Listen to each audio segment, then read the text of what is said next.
My sense is that in the different places that I've lived, the public does have different expectations for what local government will do for them, and the public has different definitions of what good local government means. My name is Eric Zeemering, and I'm an assistant professor in the Public Policy Department at UMBC. I'm interested in how local governments at times don't have the resources necessary to do a project on their own, but find partners to successfully achieve their policy goals.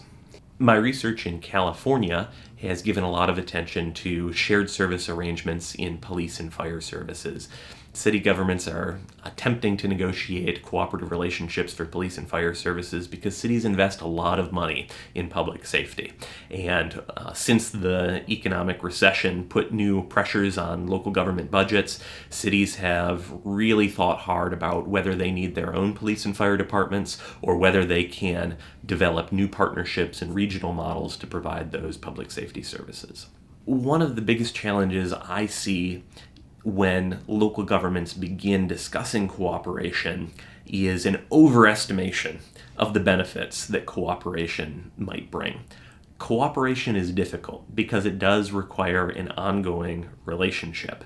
And some cities and counties and other local governments identify areas in which they think they'll get great benefits from cooperation. By doing that, sometimes they also identify the most difficult or problematic or challenging services on which they might try to cooperate.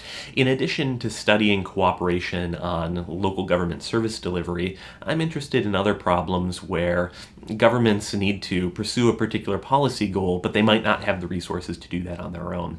One problem like this is sustainability, local sustainability efforts. So I've been giving more attention to what it means to develop sustainable local communities.